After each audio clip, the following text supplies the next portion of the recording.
तुमच्याकडे सर्व पक्षाचे आजी माजी आमदार असतील, कार्यकर्ते असतील, पदाधिकारी सगळे भेटायला येतात, परंतु जे भाजपचे लोक येतात ते फडणवीसांबद्दल काय सांगतात? लयच बेकार प्रश्न विचारला. मन मोकळं करत असेल ना इथून.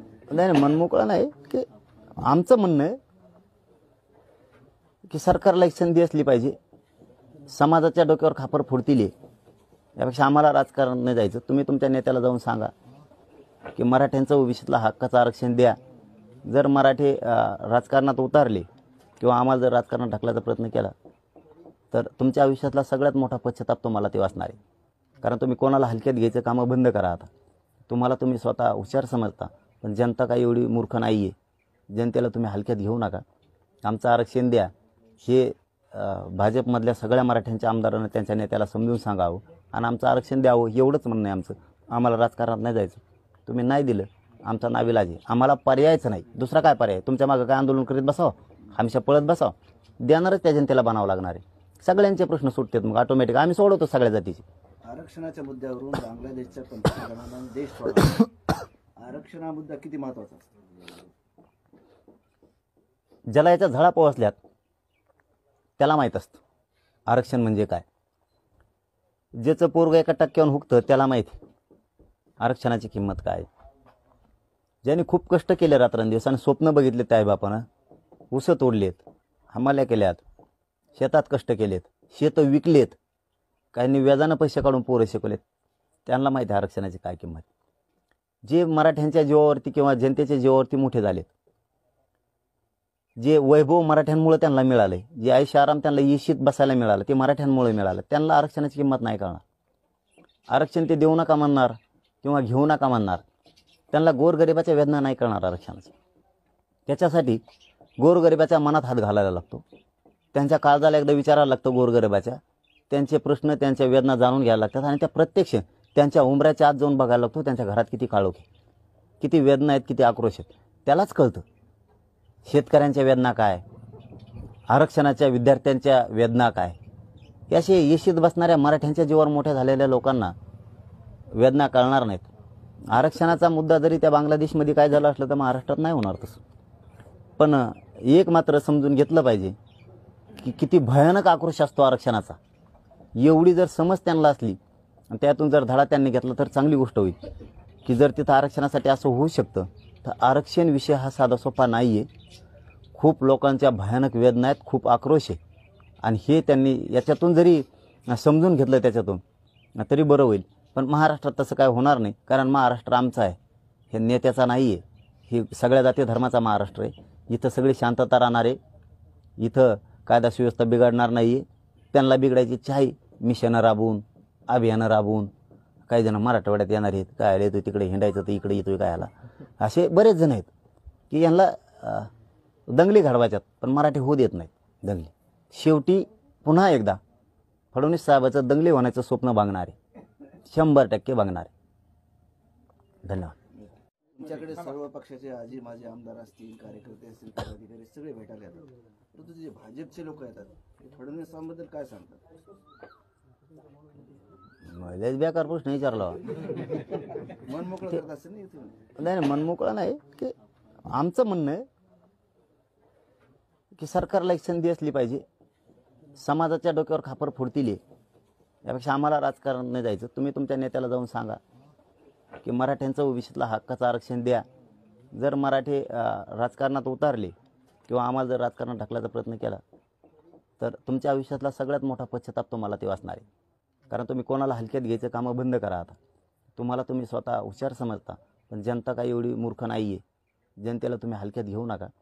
आमचं आरक्षण द्या हे भाजपमधल्या सगळ्या मराठ्यांच्या आमदारांना त्यांच्या नेत्याला समजून सांगावं आणि आमचं आरक्षण द्यावं एवढंच म्हणणं आहे आमचं. आम्हाला राजकारणात नाही जायचं. तुम्ही नाही दिलं आमचा नाविलाज आहे. आम्हाला पर्यायच नाही. दुसरा काय पर्याय? तुमच्या मागं काय आंदोलन करीत बसावं, हमेशा पळत बसावं? देणारच त्या जनतेला बनावं लागणार आहे. सगळ्यांचे प्रश्न सुटतात मग ऑटोमॅटिक. आम्ही सोडवतो सगळ्या जातीचे. आरक्षणाच्या मुद्द्यावरून बांगलादेशच्या पंतप्रधानांनी देश सोडला. आरक्षण हा मुद्दा किती महत्वाचा असतो? ज्याला याच्या झळा पोहोचल्यात त्याला माहीत असतं आरक्षण म्हणजे काय. ज्याचं पोरग 1% हुकतं त्याला माहिती आरक्षणाची किंमत काय. ज्यांनी खूप कष्ट केले रात्रंदिवस आणि स्वप्न बघितले त्या आईबापानं, उसं तोडलेत, हमाल्या केल्यात, शेतात कष्ट केलेत, शेतं विकलेत, काहींनी व्याजानं पैसे काढून पोरं शिकवलेत, त्यांना माहिती आहे आरक्षणाची काय किंमत. जे मराठ्यांच्या जीवावरती किंवा जनतेच्या जीवावरती मोठे झालेत, जे वैभव मराठ्यांमुळे त्यांना मिळालं, जे आयुष्य आराम त्यांना इशित बसायला मिळालं ते मराठ्यांमुळे मिळालं, त्यांना आरक्षणाची किंमत नाही कळणार.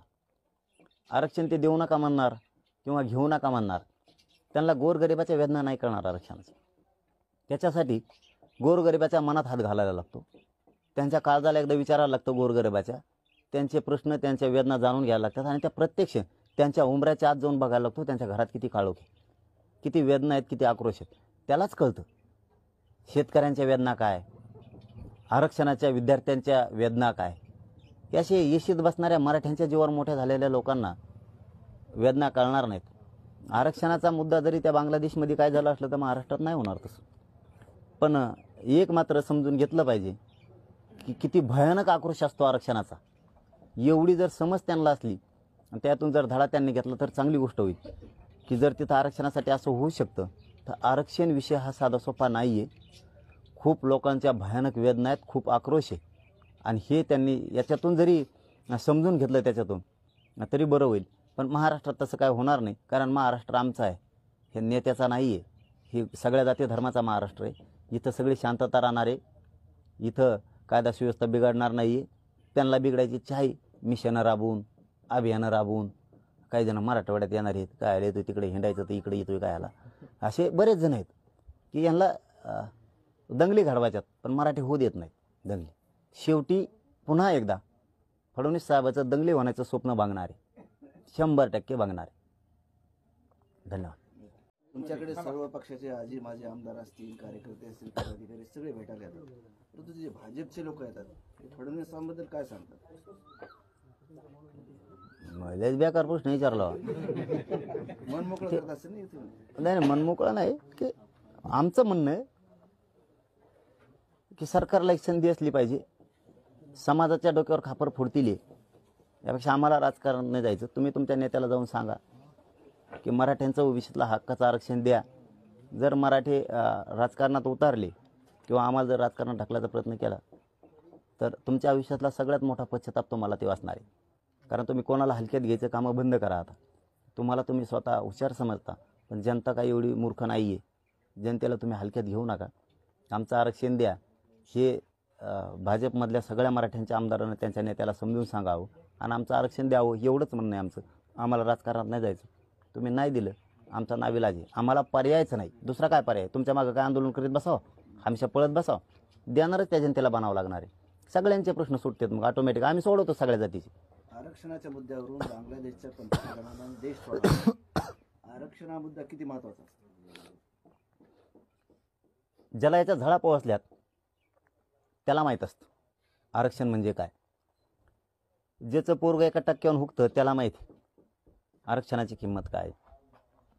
ज्यांनी खूप कष्ट केले रात्रंदिवस आणि स्वप्न बघितले त्या आईबापानं, उसं तोडलेत, हमाल्या केल्यात, शेतात कष्ट केलेत, शेतं विकलेत, काहींनी व्याजानं पैसे काढून पोरं शिकवलेत, त्यांना माहिती आहे आरक्षणाची काय किंमत. जे मराठ्यांच्या जीवावरती किंवा जनतेच्या जीवावरती मोठे झालेत, जे वैभव मराठ्यांमुळे त्यांना मिळालं, जे आयुष्य आराम त्यांना इशित बसायला मिळालं ते मराठ्यांमुळे मिळालं, त्यांना आरक्षणाची किंमत नाही कळणार. आरक्षण ते देऊ नका म्हणणार किंवा घेऊ नका म्हणणार, त्यांना गोरगरिबाच्या वेदना नाही कळणार आरक्षणाची. त्याच्यासाठी गोरगरिबाच्या मनात हात घालायला लागतो, त्यांच्या काळजाला एकदा विचारायला लागतं गोरगरिबाच्या, त्यांचे प्रश्न त्यांच्या वेदना जाणून घ्यायला लागतात आणि त्या प्रत्यक्ष त्यांच्या उंबऱ्याच्या आत जाऊन बघायला लागतो, त्यांच्या घरात किती काळोख आहे, किती वेदना आहेत, किती आक्रोश आहेत, त्यालाच कळतं शेतकऱ्यांच्या वेदना काय, आरक्षणाच्या विद्यार्थ्यांच्या वेदना काय. हे असे येशीत बसणाऱ्या मराठ्यांच्या जीवावर मोठ्या झालेल्या लोकांना वेदना कळणार नाहीत.